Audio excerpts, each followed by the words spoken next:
Diceritakan ada orang yang berjihad namun masuk neraka.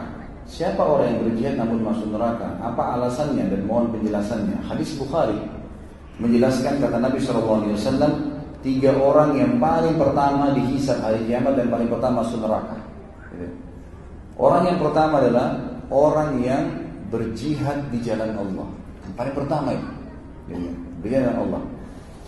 Maka didatangkanlah orang ini di mahkamah Allah di kiamat, lalu Allah perlihatkan padanya tentang nikmat-nikmat yang Allah kasih.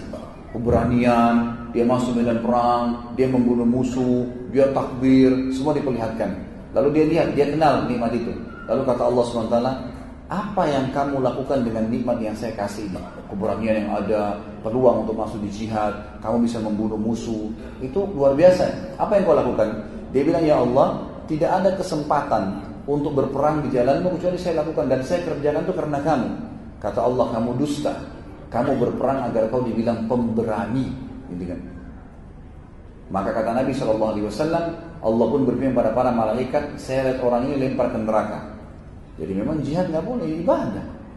Jangan karena mau dibilang pemberani, gitu kan? Ada seseorang yang pernah di zaman Nabi SAW mati masuk neraka. Ya. Kalau tidak salah, namanya dia Kazman. Kalau tidak salah, orang ini bernama Kazman. Jadi dia masuk medan perang, dia waktu di perang Uhud tuh, dia perang sana sini, banyak menyerang musuh di awal-awal peperangan, bahkan membunuh beberapa sahabat mengatakan orang ini ahli surga nih. Kapan dia terbunuh luar biasa. Karena juga ada hadis Nabi SAW yang berbunyi, tidak akan bersatu antara seorang mujahid dengan orang kafir yang dia bunuh di medan perang. Tidak akan bersatu ya. Dalam arti kata memang di sini dia kalau sudah membunuh satu orang kafir, dia akan selamat dari api neraka, jaminan. Gitu ya. Maka sahabat mengatakan orang ini ahli surga nih. Lalu kata Nabi SAW, tidak, dia masuk neraka. Sahabat semua penasaran, diikutin, kenapa nih dikatakan neraka? Ternyata orang ini sempat kena tebasan pedang kakinya, betisnya berdarah. Karena kesakitan, dia turun dari kudanya, kemudian dia ambil pedang, lalu dia tusuk badannya sendiri, dan dia mengatakan, saya berperang untuk membela kaum saya, orang-orang Madinah maksudnya, gitu kan? Maka para sahabat baru tahu ternyata orang ini bukan berperang untuk agama. Jadi karena keberanian, hanya karena masalah membela kaumnya saja, gitu kan? Bukan karena membela agama Allah, itu sebabnya, tentu saja, gitu kan? Itu sebabnya. Allahu a'lam, itu yang saya ketahui. Tentu orang yang kedua tadi dari hadis itu adalah orang yang